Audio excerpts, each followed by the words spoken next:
Dans cet épisode, je continue mon tour d'horizon des ressources féministes et queer chrétiennes au travers du parcours de Marie. Marie est évangéliste laïque à la cathédrale américaine de Paris, illustratrice et auteurice spirituelle. On parle de pression à devenir mère, de non-binarité, de tarot de Marseille revisité et d'église épiscopalienne. Oui, ce mot est difficile à dire. D'ailleurs, j'ai pas réussi à le dire correctement une seule fois dans l'épisode. Mais par contre, les engagements de ce courant d'église en faveur de l'inclusion des personnes LGBTQ+, méritent vraiment d'être connus. Comme toujours, toutes les ressources mentionnées dans l'épisode, par exemple concernant la cathédrale américaine de Paris ou les publications de Marie, sont en description.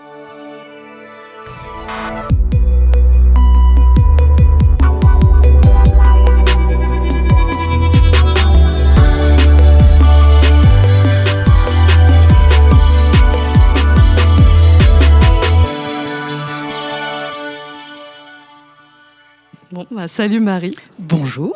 Merci de m'accueillir chez toi, ça va très bien et toi? Ça va. Je suis ravie d'être chez toi et que tu aies accepté cette invitation. Mais merci de l'invitation. Hyper réactivement, on s'est parlé en début de semaine et on est là, trop cool. Donc Marie, ça fait un moment que je te suis sur les réseaux sociaux, sur ton compte Gabian Spirit. Voilà. Absolument. Et ton compte Tarot de la Bonne Mère dont on pourra aussi parler. Et donc j'ai découvert avec tout ça que, alors tu as plein de casquettes, dont évangéliste laïque à la cathédrale américaine de Paris, leader du Rainbow Ministry, et plein de casquettes artistiques, d'auteuristes, d'accompagnement spirituel. Donc on parlera de toutes ces choses, c'est hyper intéressant. Il y a vraiment plein de fils qu'on peut tirer dans cette discussion, donc ça va être riche. Et voilà, et ça rentre aussi dans cette idée dont je parle souvent de j'ai envie que ce podcast ce soit des témoignages, mais aussi que ça donne des ressources, une cartographie d'offres, de lieux qui soient ou d'associations, de collectifs qui soient queer chrétiens, féministes chrétiens, pour que les personnes puissent avoir cette palette de propositions qui existent et qu'on méconnaît assez souvent, quoi. Donc je suis contente de t'avoir aussi en tant que membre de cette cathédrale américaine et du Rainbow Ministry et en responsabilité. Voilà, tu nous en parleras, donc trop cool. Merci. Et du coup, sans plus tarder, on va commencer avec notre première question habituelle qui est: est-ce que tu peux me parler d'un premier moment saillant dans ta vie où se sont mêlées les questions d'amour, de sexualité, etc., enfin au sens large, et de foi chrétienne? Alors, moi, il faut savoir que je suis issue de l'enseignement catholique privé dans mon collège-lycée. Pour des raisons à la base plutôt de sécurité de niveau, mais mes parents m'ont mis là. Mes parents ne sont pas pratiquants, donc j'ai été baptisée parce que ça se fait. Et mon arrière-grand-mère était très très fervente. Elle m'amenait à l'église quasiment tous les jours quand j'habitais à côté de chez elle. Et tous les jours, c'est pas mal. Ouais, mais on allait prier tous les jours. Elle parlait à la Vierge vraiment tous les jours. Voilà, donc c'est mon background de grosse catholique italienne, tu vois, le vrai truc. Donc voilà, je me suis retrouvée dans l'enseignement catholique au collège, chez des sœurs qui étaient, on dirait aujourd'hui, complètement woke, parce que vraiment, dès le collège, c'était... il y avait des bons conseils sur les questions de consentement, sur les questions de oui, le pape il a dit que le préservatif c'était pas bien, mais avoir 15 enfants pour ton corps c'est pas bien non plus. Voilà, des trucs comme ça. Et tu sais ce qui fait qu'elles aient été aussi alors c'était woke? des sœurs missionnaires, ce sont les sœurs de Saint Thomas de Villeneuve, donc elles revenaient toutes de pays d'Afrique subsaharienne. Donc je pense que ça met de l'eau dans ton vin de dogme, de voir des problèmes, que ce soit des problèmes sanitaires, des problèmes de vie atroces que peuvent avoir les femmes là-bas. Ouais. Je pense que ça fait relativiser effectivement le dogme. Et puis il y avait aussi une histoire de chrétienté vraiment, on va dire, ancrée à gauche et dans l'idée que Christ n'a rejeté personne, et ce qui fait que le deuxième point saillant, c'est qu'au lycée, donc tous nos profs, ou je pense tous nos profs, en tout cas le prof en question, qui était un prof d'histoire géo, était très chrétien, très fervent, mais aussi très ancré dans l'actualité, dans le fait que le monde il est ce qu'il est et qu'on n'a pas à juger les gens parce qu'on est chrétien. Donc il y avait, je me souviens très bien de la phrase, j'étais en seconde, en première, je ne sais plus, j'ai eu le même prof pendant tout le lycée, qui nous a dit, oui voilà, donc maintenant, donc on était en quoi, 2004, 2005 ouais. Aujourd'hui, l'ONU décrit les êtres humains comme donc il y a des hommes, il y a des femmes, il y a des hommes qui aiment les hommes, il y a des femmes qui aiment les femmes, il y a des hommes qui aiment les femmes, il y a des femmes qui aiment les hommes, il y a des gens qui aiment les deux, il y a des hommes qui en fait à l'intérieur d'eux-mêmes sont des femmes et il faut les aider dans ce parcours-là et réciproquement. Et voilà. donc même c'est inclusif dans les exemples. Donnés, absolument. Et je me souviens très bien de cette phrase. Donc on devait être en 2005 ou 2006 dans le privé catholique. Ça n'arriverait plus, je pense, assez tristement. Mais ce qui fait que moi j'ai toujours eu ces exemples extrêmement positifs et inclusifs. Ce qui fait que une fois que j'ai eu mon bac, que je suis rentrée dans donc c'est vrai que j'étais très investie dans la vie paroissiale, tout le collège-lycée, je pensais devenir bonne sœur, donc j'étais très investie, etc. Puis bon, j'ai fait des études d'art appliqué et tu sais, t'as la prépa, t'as les trucs comme ça, donc tu vas moins à l'église parce que genre déjà t'as pas le temps de dormir, donc désolé, désolé Jésus, mais voilà, à un moment donné, je préfère dormir que venir communier. Ce qui fait que quand je suis revenue en vie paroissiale de manière vraiment assidue, une fois que j'ai eu mon CDI et tout, enfin voilà, je me suis retrouvée, je me suis rendu compte que le monde avait changé, qu'il y avait dans les 10 ans entre les deux, 8-9 ans entre les deux, le monde avait changé. Et pas pour forcément le meilleur, sans jugement. Et ça a été très compliqué. Pendant très longtemps, je me suis dit, je vais changer les choses de l'intérieur, tu vois. J'ai eu un petit peu la même approche que et à ce moment-là, que les personnes de Magdala. T'es dans quelle église, enfin, ou dans quelle... J'étais dans l'église catholique. Genre de ta vie. Voilà. T'étais pas dans une église spécifique, t'avais pas cherché une église... Non, pas du tout. Okay. Tu étais là où tu étais. J'étais, et en te à l'église du coin de la rue, parce que voilà, quoi, en bonne tradition française. Oui. À l'église catholique romaine du coin de la rue. Et le temps avançant, donc tu as un corps de femme et on commence à te dire que pourquoi tu n'as toujours pas d'enfant, pourquoi tu n'as toujours pas d'enfant. On rentre dans un âge où les questions commencent à se poser. Exactement. Et le vrai point de bascule vraiment définitif. Donc il y a eu la manif pour tous et tout. Donc là tout ça je continuais à me dire que, mais si, quand même, je vais pouvoir changer les choses de l'intérieur. Et tu t'étioles quand même. Et puis bon, j'avais de la fatigue aussi par mon boulot à l'époque. J'étais plus ou moins... j'ai fini par faire une dépression, un semi-burnout dans mon boulot. Et là aussi, je me suis rendu compte qu'il n'y avait absolument aucune personne de la paroisse qui m'a soutenue et que toutes les personnes qui m'ont soutenue et qui ont agi chrétiennement vis-à-vis de moi étaient tous mes amis gays qui n'avaient pas le droit de mettre les pieds dans ma paroisse, tu vois. Donc c'est le truc, je fais, à un moment donné, il y a peut-être un problème dans l'équation. Et bon, j'ai eu 30 ans et on a changé de prêtre et j'ai eu droit à non, mais il faudrait te confesser tous les jours de ne toujours pas avoir porté de fruits. Ah oui ? Voilà. Waouh. Et là, tu fais... Cool, bro. C'est fou, parce que vraiment, j'ai l'impression d'avoir même parlé à des cathos radicales pas encore mariés après la trentaine qui n'ont pas ce genre de discours. Ça a été... sachant, il est rentré on va dire, en conflit avec moi assez rapidement parce que j'étais... avec le prêtre d'avant, je m'occupais de la sacristie, etc. Et il y a eu la circulaire des évêques de France, de la conférence des évêques de France qui a dit que les femmes n'avaient plus à faire ça, etc. Donc en fait, on est passé de tout à rien assez vite. Puis je pense qu'il y avait certaines personnes qui savaient que je traînais avec des homosexuels. Voilà, grande pécheresse. Voilà. Donc voilà. Donc je me suis dit qu'à un moment donné, c'était bien gentil de vouloir changer les choses de l'intérieur, mais que peut-être j'avais ma vie à vivre. Et en même temps, j'étais en train de passer un diplôme de théologie comparée, très bon diplôme que je recommande, un diplôme qui s'appelle Judaïsme, Christianisme, Islam et laïcité, qui se fait en cours du soir ou en distanciel et qui est très bien.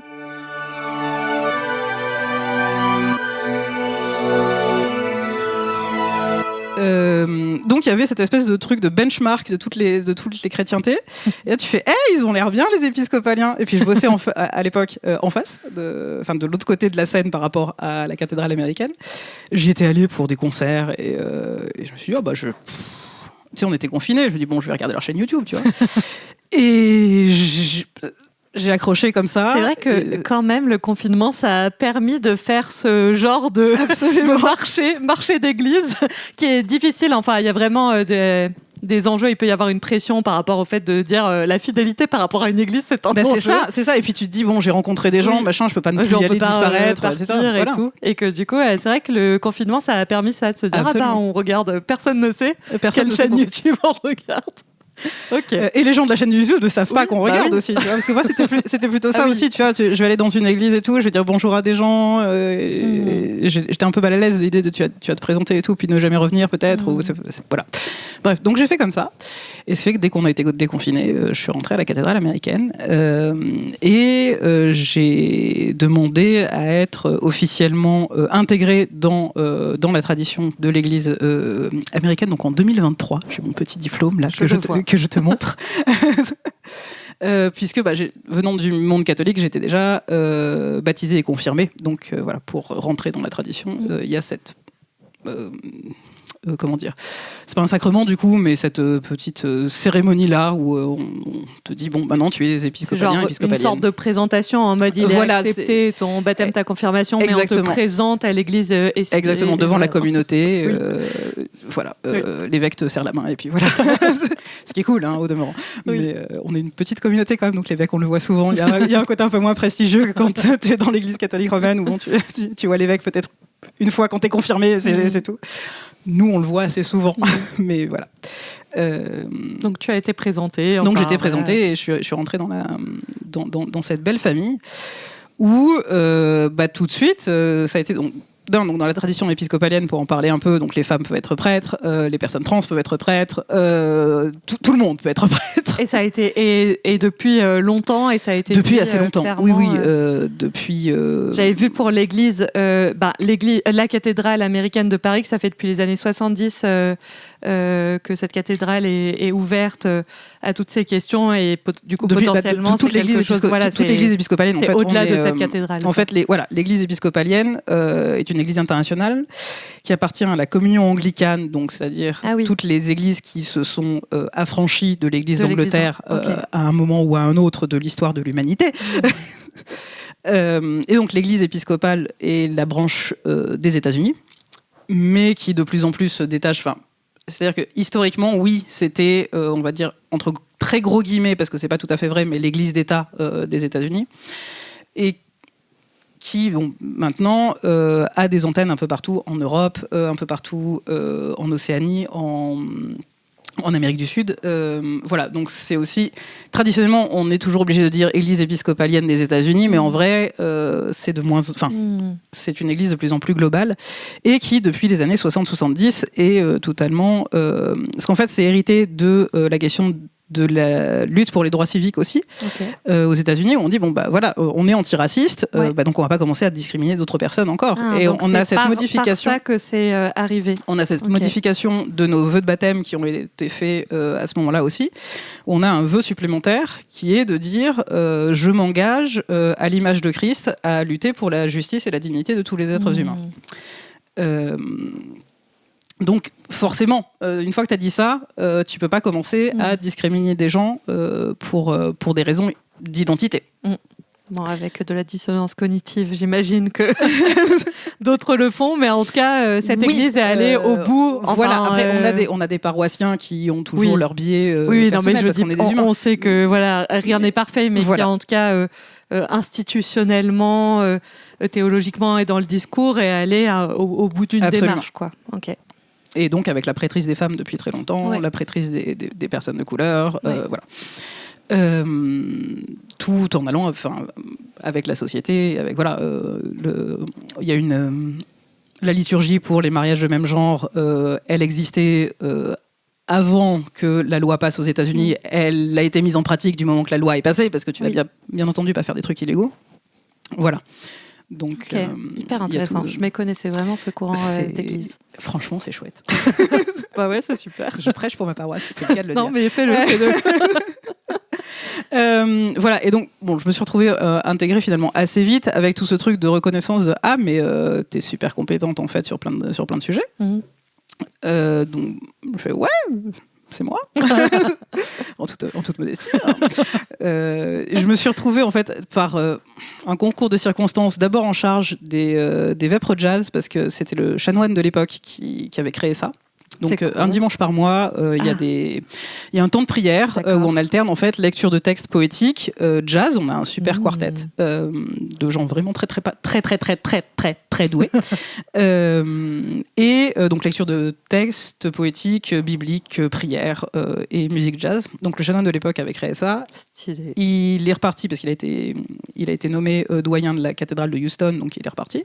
Il faut que je confie ça à quelqu'un. Donc il avait créé un petit groupe et quelqu'un m'avait dénoncé comme très compétente en poésie francophone. Mais ça, dans l'associatif, la dénonciation, si on se montre horrible, comme très compétente, les gens vont le saisir. Hein. C'est ça. Donc je me suis retrouvée dans le groupe en charge des vêpres jazz. Et petit à petit, dans ce groupe, donc il y avait une de mes autres comparses qui est aussi maintenant leader du Rainbow Ministry. On s'est dit il faut ressusciter, parce qu'avant il y avait le groupe Lambda avant Covid, mais qui est mort un peu du Covid, et finalement. En fait, le groupe Lambda était plutôt un groupe de discussion que de prière, etc. Nous, on s'est dit, on veut vraiment maintenant créer quelque chose qui soit... Du coup, le groupe Lambda, c'était un groupe de discussion, LGBTQIA+, LGBTQIA+, chrétien, enfin, ouais. À l'intérieur de l'église. À l'intérieur de la cathédrale américaine. Okay. Et nous, on s'est dit, on va faire vraiment une offre d'un temps de prière, basé sur notre tradition de temps de prière à nous, mais adaptable œcuméniquement si besoin, pour vraiment faire du soutien pastoral et de l'évangélisation des personnes LGBTQIA+, qui ont besoin de retrouver Dieu dans une église pleinement affirmante. Nous, on est là et on est là pour ça. Et donc c'est comme ça qu'on a créé le Rainbow Ministry. Affirmante, j'ai l'impression qu'on l'a jamais dit encore dans le podcast. C'est du coup j'explique. Enfin, et tu peux expliquer. C'est des églises affirmantes. C'est un peu le contraire d'attestant. Ça, on a. C'est absolument le contraire. C'est exactement le contraire. Et du coup, pour expliquer ça, parce que voilà, il y a des personnes aussi pas chrétiennes qui écoutent, et même parmi des personnes chrétiennes, il faut connaître tout ça. Et c'est des termes qui sont intéressants dans toutes les discussions qu'on a dans ce podcast. Les églises attestantes, c'est dans l'église protestante unie, il y a eu cette grande question après le mariage pour tous. Il y a eu un synode l'année d'après de l'église protestante unie où ils ont dit est-ce qu'on est-ce qu'on fait des bénédictions pour des couples de même genre, des couples homosexuels. Et le synode a dit oui. Mais il y a plein de pasteurs. Il y a un certain nombre de pasteurs qui ont écrit une lettre ouverte pour dire « Nous, on est contre ». Et moi, le gros drame de ma vie, c'est que chaque fois que j'allais dans une église protestante unie, j'étais là « Ah, j'aime beaucoup le pasteur, c'est super ». Et 6 mois après, j'apprenais que c'était un pasteur attestant. Et j'étais là « Ça s'acharne sur moi ». Bref, toujours est-il que du coup, c'est un mot qui... alors il existait sûrement, mais là en tout cas il a pris une popularité c'est devenu les églises attestantes, et du coup on est là, il y a les églises attestantes et les autres, et de l'autre côté du spectre, et on l'entend aussi plus avec le temps, il y a des églises qui se disent, et ce mot qui est dit, d'églises affirmantes, donc au contraire, donc des églises qui sont inclusives et vraiment, d'ailleurs j'en parlais dans mon poisson d'avril, donc je vous l'ai expliqué si vous l'avez entendu, sinon écoutez-le. Mais les églises affirmantes, donc elles sont vraiment inclusives, et vraiment inclusives, ça veut pas dire t'as le droit d'être LGBTQ+ au fond de l'église et on va peut-être pas t'embêter. C'est en mode tu es visible dans l'église, tu as des postes de responsabilité, et la théologie, les prières sont réfléchies en conséquence. Enfin voilà, c'est une vraie démarche, quoi. Absolument. Donc voilà. Et je glisse de la pub pour des copains. Vas-y. Il y a un collectif justement de l'EPUDF, de théologiens et de gens engagés en église qui s'appelle les Affirmants maintenant. Voilà. Tout à fait. Vous pouvez les retrouver sur Instagram. Que j'ai aussi contacté pour une interview. Ils reviennent vers moi, donc on verra sûrement une interview, peut-être une interview à venir. Voilà, donc on crée le Rainbow Ministry en se disant, voilà, on va tenir pour avoir, on va dire, une vitrine, vraiment, en disant, voilà, on a des temps de prière inclusifs, etc. Et du coup, venez le dimanche à la messe, parce qu'en fait, nous, on s'en fout. C'est pas, vous pouvez... tout le monde peut venir, pour de vrai. Et voilà, et c'est vrai que c'est souvent le pas un peu compliqué, les gens qui viennent, c'est souvent le pas qui est un petit peu compliqué à comprendre. De passer du groupe de prière à la messe ah oui, non, dimanche. mais on a eu quelques personnes, mais on a vraiment le droit d'être là, parce qu'on prie vraiment dans la cathédrale, dans le cœur de la cathédrale, donc là où se met le cœur pour les messes, parce qu'on est quand même, on est un groupe, on va dire au maximum, on est 10-12 quoi, tous les mercredis soirs. Donc on est là, et il y a beaucoup de gens qui font, mais on a le droit d'être là, le curé est au courant, ouais. Ouais, l'enfant du curé non binaire, donc ça va. Hein, c'est vraiment écrit sur. Je suis allée sur le site internet. C'est écrit partout. Dessus, voilà, c'est pas un secret. C'est ça. Et c'est vrai que conceptuellement en France, et c'est un peu triste, mais voilà, il y a ce pas qui est pas forcément facile à passer dans l'esprit des gens. Ouais. Et d'être dans cette église-là, c'est vrai que du coup moi ça m'a permis d'enfin me poser des questions, notamment sur la question du genre, et c'est ça qui m'a permis aussi de faire mon coming out non binaire il y a 1 an et demi. Environ. Parce que voilà, j'ai enfin pu comprendre, en fait, même si voilà, maintenant je suis dans un environnement archi inclusif, qui ne me projette plus des standards de féminité de mère de famille catholique, etc. Et on te dit plus, tu dois te confesser parce que tu ne portes pas de fruits. Pas porté de fruits. Je fais ouais, mais j'ai écrit pas mal de bouquins quand même. Oui, il y a plein de fruits qu'on peut avoir dans cette vie. Voilà. Mais non, ça compte pas, bien entendu. Voyons. Pécheresse que je suis. Bref. Donc voilà, et je me dis bon, et maintenant il y a plus ce truc-là qu'on me renvoie. Et en fait, ça marche toujours pas pour moi. donc peut-être qu'en fait, c'est juste que je suis non binaire. C'est pas que je suis oppressée par un standard de féminité qui me correspond pas. Voilà. Oppressif. Exactement. Ou oppressif, ou en tout cas très demandeur, quoi. Oui. Mais non, donc tu fais bon, d'accord, je suis non binaire, ok. Voilà. Donc c'est ouf d'avoir, c'est vrai, cette révélation en étant complètement, à l'intérieur de l'Église, quoi. De pas, je vois souvent dans les questions LGBTQ+, je pensais analyser aussi, et parmi les personnes que j'interviewe, et c'est mon cas, de un peu tu pars, genre je sais pas, moi j'étais là en mode je suis bi, je suis un peu partie de l'Église, j'avais pas du tout l'impression que c'était lié à ça, hein, mais en fait quand je vois ma biographie, je suis là, oui, j'ai dit que j'étais bi, j'ai arrêté d'aller dans l'église où j'allais parce que je suis rentrée à DG Arc-en-Ciel et que du coup j'ai trouvé un lieu inclusif pour explorer cette facette de moi avec la chrétienté et tout, mais voilà, où potentiellement il y a ce moment de fracture ou de petit éloignement ou quoi, au moment ou alors ça arrive avant de connaître son identité LGBTQ+, que d'avoir une conversion ou une foi, voilà, mais que ça soit ce cadre-là qui te permette de comprendre ça sur toi. C'est hyper intéressant, quoi. Oui, mais c'est vrai que c'est pour ça que c'est intéressant aussi, je pense, par rapport à d'autres leaders de ministères LGBTQIA+, en Église. Je pense que le fait, pour moi, d'avoir été tellement ancré dans une foi extrêmement, on va dire à la limite du folklorique et du traditionnel, vraiment dans tout ce qui peut se faire de trucs extrêmement piétistes, italiens, de foi vraiment transmise par les femmes avec des trucs très superstitieux, à la limite de la superstition et des trucs comme ça.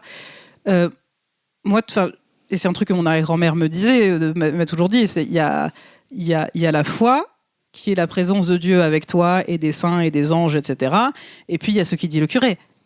Donc du moment que tu as déjà... moi j'avais 2 ans, j'avais compris qu'il y avait une diff. Au final, je pense que j'ai vraiment cette chance de... ça m'a pas atteinte au même... Tu fais, ok, donc toi, ton opinion politique sur la foi, c'est celle-là. Cool story, bro. C'est comme après au collège, comme les bonnes sœurs qui sont là. Il y a ce que dit le pape, mais en même temps, exactement. Le préservatif, c'est que ça a quand même une bonne idée, quoi. Où il y a toujours ce en même temps qui est là et qui t'a permis, du coup, depuis l'enfance, d'avoir ça. De naviguer, et d'avoir complètement un espèce de. Une foi qui est réelle et tangible dans mon expérience personnelle et un rapport à l'institution qui est quand même un vrai discernement perpétuel de dire l'institution reste une institution. Et ce qui est quelque chose auquel maintenant que je fais de l'accompagnement spirituel et de la pastorale, c'est souvent quelque chose qui est très difficile à déconstruire chez les gens, parce que pour eux, la religion, c'est l'institution, et la spiritualité, c'est l'institution. Et donc, si un maître à penser... Enfin, finalement, tu te rends compte qu'il y a énormément de... finalement, que la base de la dérive sectaire, elle est dans tous les mouvements religieux, parce que y a énormément de gens qui sont vraiment dans des églises en disant « Oui, mais le pasteur, il a dit que... » Tu fais « Ouais, mais t'as un cerveau quand même. » Enfin, je dirais, le pasteur... Et le pasteur peut être le type le plus... ou la nana la plus claire sur le fait qu'elle n'est pas Dieu et tout. Il y a une partie de l'audience qui voudra que tout ce qu'elle dit ou tout ce qu'il dit soit parole d'évangile. Et c'est compliqué, du coup, de déconstruire ça a posteriori. Carrément. Voilà. Et du coup, on en arrive... tu peux parler de l'accompagnement ou quoi, ou s'il y a quelque chose d'avant de saillant entre ce moment-là et maintenant, ou est-ce qu'on en arrive au maintenant, voilà, dis-moi. Du coup, donc, quand j'ai eu 30 ans, que j'ai fait ma grosse... crise existentielle. J'ai fait ma crise de la trentaine. La crise de la trentaine et la nouvelle crise de la quarantaine. Non, je blague. Donc voilà, donc j'ai changé de boulot, j'ai changé d'église. Et ça, c'est vraiment... comme tout le monde, quoi. Ouais, 30 ans, quoi. J'ai une amie qui m'a dit, ouais, en ce moment, c'est vraiment un bouillonnement intérieur. Et je l'ai dit, dis-moi que t'as 30 ans sans me dire que t'as 30 ans, parce que j'ai 30 ans, elle a 30 ans. Voilà. Oui, la normalité, quoi. Tu vois. Donc, on y survit, vous inquiétez pas. Voilà, je peux témoigner. Merci.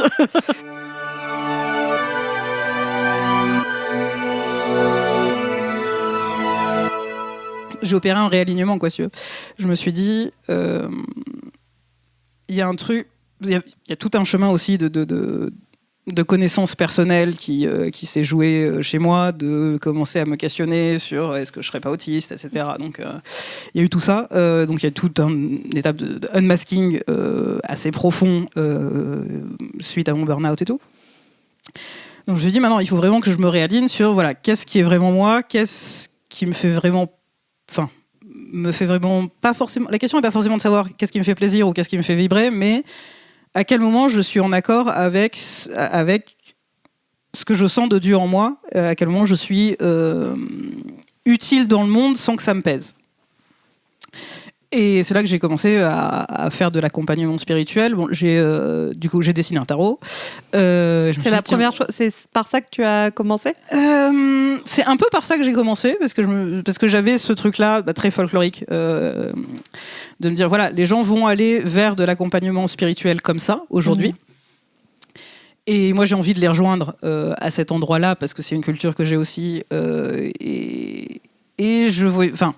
Mais comment t'avais cette... Parce que moi, je vois très bien le fait que tu dis ta famille italienne et leur superstition et ce côté très folklorique. Finalement, enfin, c'est juste l'Église catholique. C'est comme on parlait hors micro de Lourdes. Voilà, je vais le dire crûment, mais l'Église catholique, mais comme les religions, elle décide de qu'est-ce qu'on a le droit d'avoir comme folklore et superstition et qu'est-ce qu'on n'a pas le droit d'avoir comme folklore et superstition. La bonne magie, qu'il ne faut pas appeler magie, et la mauvaise magie. Oui. Bon.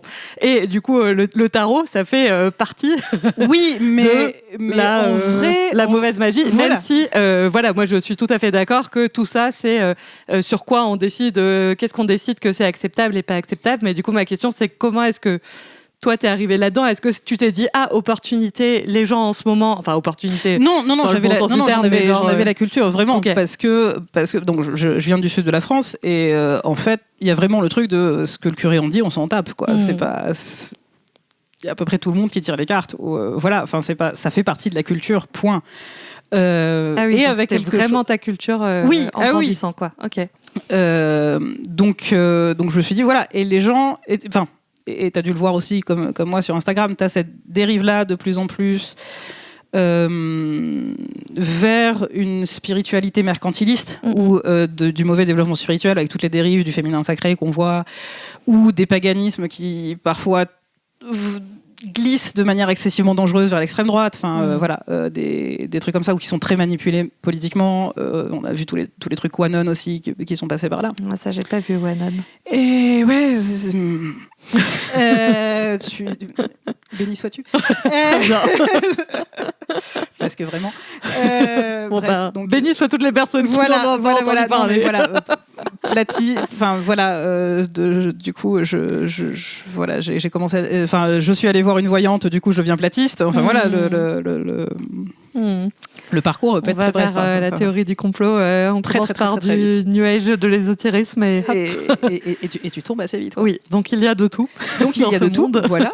Et du coup, je me suis dit, il y a des gens qui, en toute sincérité, peuvent tomber parce qu'ils ont été rejetés par la religion dominante en France, qui est l'Église catholique romaine, en tout cas culturellement dominante.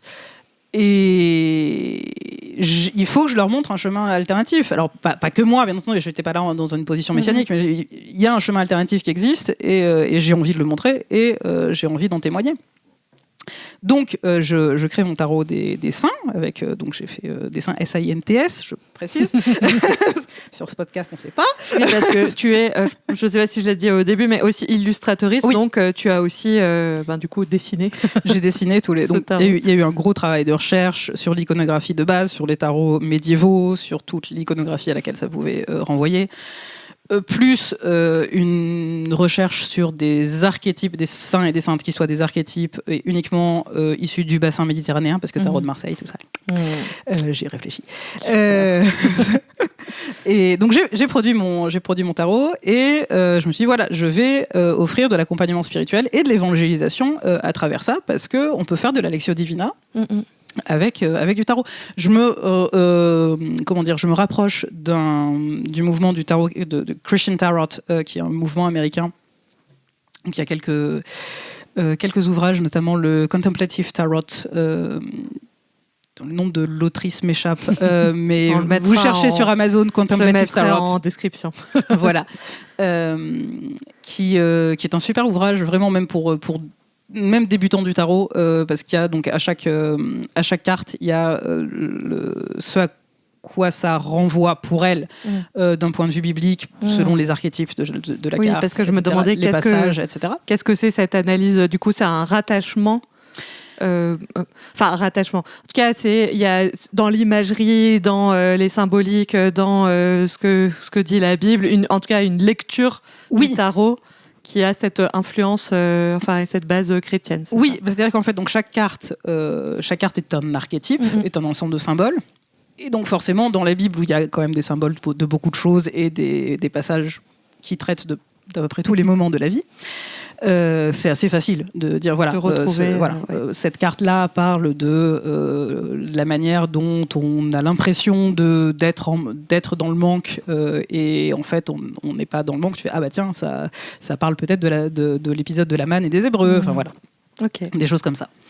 Donc Contemplative Tarot, c'est vachement bien. Ça, t'as découvert en faisant tes recherches pour le tarot? Tu étais déjà intéressée Non, j'ai plutôt découvert en faisant mes recherches, parce que jusque-là, j'avais plutôt une pratique en vase clos sur ce que je savais faire. En fait, jusqu'à là, est-ce que c'était plus un peu hermétique comme dans ton enfance, en mode, pas hermétique potentiellement pour toi dans ta spiritualité où tu rattachais les choses, mais dans tes pratiques religieuses où il y avait d'un côté l'église et puis d'un côté les cartes, quoi. Même si toi tu parles à qui tu veux et tu interprètes comme tu veux, mais voilà, quoi. Voilà. Oui, non, c'est sûr que c'était donc ce moment-là de création du tarot unifié aussi en tout cas ces deux parties-là, quoi. Absolument. Et à un moment où tu es déjà dans la cathédrale américaine. Non, c'était avant. C'était au moment où tu étais pas encore en confinement. Oui. Où tu regardais les vidéos YouTube, mais les gens ne savaient pas que tu les regardais. Voilà.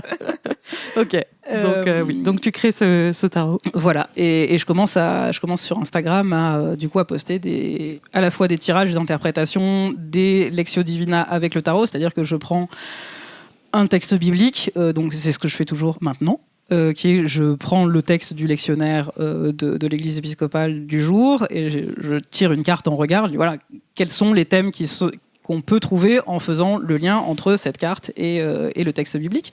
Et ça permet on va dire, de démystifier le texte en un sens, tu vois, parce qu'il y a beaucoup de gens qui disent « Ah non, mais la Bible, je ne peux pas la lire. » Si, c'est un livre, il y a des mots dedans, tu peux lire, en fait. Et comme il y a des gens, mais je peux pas, je comprends rien, comme je comprends rien aux cartes, ou non, ça fait très très peur. Tu fais, ce sont des bouts de papier avec des images dessus. Tout va bien se passer. Pas brûler dans tes mains. Normalement, non.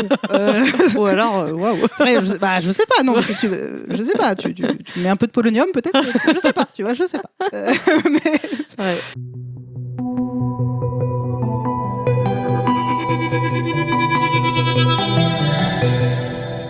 Et donc j'ai commencé à poster comme ça, et du coup les gens sont venus me demander mais du coup moi je sais pas, j'ai l'impression que Dieu m'aime pas, machin et tout. Tu fais oui d'accord, bien sûr Dieu t'aime pas, mais encore.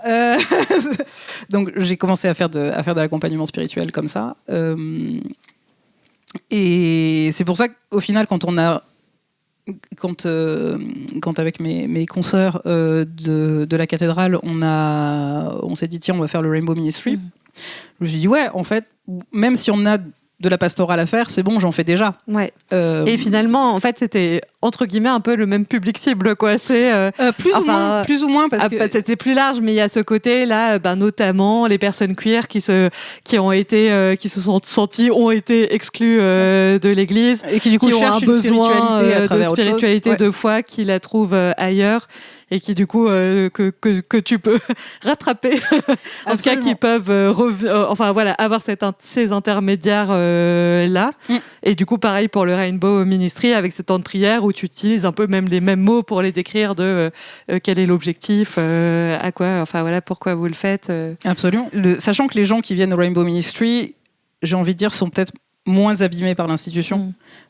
Parce qu'ils n'ont pas cette terreur d'aller dans une église. Enfin, ils ont déjà passé ce cap. Moi, il y a des gens qui me parlent et qui me parlent vraiment parce que non, mais ça va, toi, t'es quand même vraiment très, très en dehors de l'institution parce que t'as le tarot. Et tu fais, si tu savais à quel point je suis dans l'institution. Et comment ça... Et ça marche, ça a tout de suite marché, enfin, le fait de cumuler le fait d'être tellement dans l'institution et d'avoir cet accompagnement spirituel, il n'y a aucun... Enfin, ça pose... Enfin, en fait, c'est ce que je transfère l'idée que ça peut poser des enjeux d'avoir cette pratique-là qui peut être décriée et d'avoir un positionnement institutionnel qui est fort. Et je me demande si c'est quelque chose qui a créé des tensions ou si... Alors pas vraiment, parce que... Je dis pas à tout le monde la cathédrale je tire les cartes, oui. parce que chacun a ses sensibilités, ses avis et ses opinions. Après, je m'en cache pas non plus. Il suffit donc, c'est juste que je fais suivre sur Instagram. Voilà, je fais de l'accompagnement spirituel à côté, et voilà. Et non, ça a jamais posé de problème. Oui, je vais pas le dire à tout le monde parce qu'effectivement, il y a cette question du moment que tu tires les cartes, il y a tout le côté où tout le monde a l'impression que c'est du coup divinatoire et ça, effectivement, ça pose problème, et ça me pose un problème à moi aussi parce que je suis pas là pour prédire l'avenir et pour arrêter l'avenir surtout, parce que si tu en réalité d'ailleurs il y a plein de tarologues et de cartomanciennes qui sont pas chrétiennes et qui ne font pas du divinatoire, qui font que du psychologique et finalement moi je fais que du psychologique et du spirituel, c'est tout. Mais effectivement, voilà, ça amène à les idées acquises sont un peu tenaces, donc effectivement, non, j'en parle pas de prime abord parce qu'il y a toute cette question de tu fais du divinatoire, et en même temps non, pas du tout. Sachant qu'il y a un très bon livre, The Bible and the Tarot, A Personal Pilgrimage of Discovery, de Gil Stafford, donc qui est un prêtre épiscopalien et qui a écrit cet ouvrage assez récemment, si je dis pas de bêtises, 2023. Ok. Ou 2024 qui s'est publié, qui est donc vraiment, et pour le coup, parce que Contemplative Tarot, c'est vraiment très accessible, et c'est écrit par une dame qui est je pense, de tradition réformée ou luthérienne, qui est très versée dans la Bible, mais qui n'est pas théologienne. Voilà, lui, il est prêtre, et il arrive avec c'est ça et ça. Et voilà, en faisant des trucs qui sont des sermons très très concentrés vraiment sur chaque carte, et c'est vraiment très très intéressant. Okay. Et en même temps, c'est aussi intéressant pour quelqu'un qui tire vraiment les cartes. C'est vraiment un ouvrage de jonction entre débutants et intermédiaires. Ok, hyper intéressant. Moi, ce qui m'intéresse aussi, en fait, c'est hyper intéressant ces discussions, parce qu'il y a vraiment ce lien avec les personnes queer qui du coup se sentent pas accueillies dans l'église, quel intermédiaire on trouve et comment on sort aussi d'une pureté d'église pour toucher, on revient un peu aussi une certaine théologie contextuelle en plus de vraies valeurs, aspirations, qui sont dans comment est-ce qu'on touche les gens, quoi. On arrive vers la fin de l'interview. Qu'est-ce qui est aujourd'hui vivant pour toi sur ces questions de foi, d'amour, de sexualité au sens large, te pose question, te donne de la joie, j'en sais rien. Est-ce que tu as des sujets qui sont un peu tes sujets du moment là-dessus? Voilà. Alors, mes sujets du moment, parce que je me rends compte que je prêche beaucoup là-dessus, parce que j'offre des méditations le mardi midi à la cathédrale aussi, pour l'aide alimentaire. Pour le temps de prière de l'aide alimentaire. Et je me rends compte que je prêche énormément sur la question de... Il y a deux questions qui m'animent, qui m'animent depuis plus longtemps que ça. Il y a la question de la dignité. Et parce qu'effectivement, ça parle à ces personnes-là qui reçoivent l'aide alimentaire, bien entendu, mais ça parle aussi à la question, à toutes les personnes queer au sens large, auxquelles on a pu dire des horreurs en église ou en dehors d'église. Donc il y a la question de la dignité, d'être... ça va même plus loin que d'être justifié par Dieu. C'est que tu existes et tu es une personne intègre aux yeux de Dieu, quoi qu'il arrive, en fait. Et tant que toi-même, tu ne te coupes pas de l'amour de Dieu, en fait, rien ne te coupe de l'amour de Dieu. Ce qui ne veut pas dire que ça justifie absolument... si tu es un grand criminel, ça ne justifie pas... Je pense qu'il y a quand même une certaine valeur à amender sa vie. Et à essayer d'être plus vertueux et plus en amour avec les autres, quoi qu'il arrive. Il y a ça, et il y a la question du cheminement intérieur pour éprouver la foi, en fait. De comment est-ce qu'on amène les gens à retrouver la présence de l'Esprit en eux, donc leur foi et l'Esprit Saint reçu à la Pentecôte par tout le monde, comment est-ce qu'on amène les gens à ça. Et voilà, donc j'ai un bouquin qui un jour sera publié peut-être, qui pour le moment est sur mon blog, qui s'appelle Centenaire et qui explore ça justement, qui essaye d'être un viatique pour aider les gens à trouver la présence de l'Esprit en eux, en espérant que ça marche. Mais voilà. Oui, parce que tu as aussi, tu fais plein de choses, mais du coup tu as aussi un blog. Oui. Parce que voilà, tu es illustratrice, auteurice, mais voilà, du coup tu as aussi un blog. Avec des écrits qu'on peut retrouver. De toute manière, je mettrai tout en description. Trop bien, merci beaucoup. Merci à toi. Et du coup, j'arrive à ma dernière question, je pense. Enfin, à moins que... Est-ce qu'il y a quelque chose... C'est vraiment une phrase d'interview, mais est-ce qu'il y a quelque chose dont on n'a pas parlé et où tu te dis « Ah mince, ça aurait été intéressant de... » Oui, tout à l'heure, je voulais rebondir sur la question des saints, etc. J'ai écrit un livre de prière qui s'appelle « Prier avec Marie ». Oui. Marie, pas moi, l'autre. C'est vrai, j'en ai pas parlé la mère de Dieu. Oui. Oui. Avec 77 prières illustrées. Je l'avais écrit. Exactement. Prières queer, consolatrices et affirmantes et inclusives. Et au final, j'ai compris offert à des gens qui sont très loin des questions queer et qui ont fait « Ah, mais c'est tellement bien psychologiquement, ça me permet de régler tellement de problèmes que j'ai, y compris des personnes vraiment d'un certain âge. » Et voilà. Et donc, c'est ce qui prouve que la question queer, en fait, est probablement beaucoup plus large que ce qu'on en pensait. En tout cas, tout ce qui est trauma spirituel est aussi beaucoup plus large que la question queer. Ça, c'est vraiment la question, moi j'en parle tout le temps, c'est de mes marottes de réformer par les marges et qu'en fait, même la majorité a un intérêt de se poser ces questions, d'avoir ce soin, d'avoir... donc ça fait du bien à tout le monde de se poser ces questions, d'avoir ces apports-là des marges, quoi. Et voilà. Et du coup, c'est vraiment prier avec Marie, parce que, mais même dans l'Église catholique romaine, on prie pas Marie, en fait. On prie avec Marie. Il n'y a pas d'idolâtrie. Et c'est vrai que je me suis rendu compte. Alors j'ai été élevée dans une Marie du lit profonde, donc dans une vraie, un vrai culte de il faut prier avec Marie quoi qu'il arrive. Je m'en suis beaucoup détachée parce que sur les questions de ma propre féminité, en regardant maintenant. De mon propre rapport à la féminité qui était un peu conflictuel sans l'être parce que j'ai jamais eu de problème avec mon corps si tu veux, mais bref. Et je me suis rendu compte en accompagnant les gens. Mais du coup, tu t'es détachée d'elle parce que du coup, c'était cette truc sainte. De la maternité, de machin, tu vois. Et en plus, en partageant un prénom, c'est chaud. Oui, c'est vrai. Et du coup, avec en plus cet exemple anecdotique, mais important de ce prêtre qui te dit voilà. Tu ne portes pas de fruits. Donc en plus, tu ne réponds pas à cette mission de ton prénom finalement. Exactement. Non, t'as tout compris. Donc c'est vrai que je m'en étais un peu détachée. Et puis je me suis rendu compte assez vite en faisant des accompagnements que les gens n'osaient pas. Ah non, mais je peux pas déranger Dieu directement. Tu vois. Et je me suis donc mon arrière-grand-mère disait toujours non mais on peut toujours parler à Marie, parce que cette pauvre femme, elle a même intérêt son fils. Tu te rends compte, elle peut tout comprendre. En fait, vraiment, les femmes, c'est toujours elles qui font tout le travail. Même dans la prière, on est là en mode, on va pas déranger Dieu, on va parler à Marie, là. Marie, elle va se sacrifier pour tout le monde. Il y avait aussi tous les saints, parce qu'il y avait la question de chacun à sa spécialité, et on va pas, tu vois. Oui. Donc en plus, t'as ce truc un peu empirique, tu fais bon, il y a Dieu, Corp, tu sais. Et t'es là, à qui je dois parler? Le service des réclamation pour tel truc, c'est quoi déjà, enfin, voilà. Mais en même temps, ça déculpabilise de beaucoup de choses d'avoir ce truc. En fait, il y a n'importe. Enfin, je veux dire, t'as un problème avec ton moteur de voiture, tu peux en parler à Dieu aussi, tu vois, mais via un tel. Voilà. Et donc, en faisant mes accompagnements, je me suis rendu compte, ah non, mais je suis pas digne de parler à Dieu parce que t'as ce truc. Et j'ai plusieurs personnes qui m'ont dit ça, et c'est absolument horrible. Et j'en veux personnellement à ces prêtres. Je dis non, tu peux plus réciter le Notre Père parce que t'es queer, donc ton père c'est Satan. Je fais mais the fuck. C'est fou. Mon grrr-metteur, tu sais. Non, je dois rester professionnel, je ne dois pas rentrer dans ta colère à toi, mais voilà. Donc bon. Et et là, tu as cette phrase de l'institution de Marie comme mère de l'Église, enfin ce qu'on a appelé l'institution de Marie comme mère de l'Église quand Jésus sur la croix dit à Jean voici ta mère.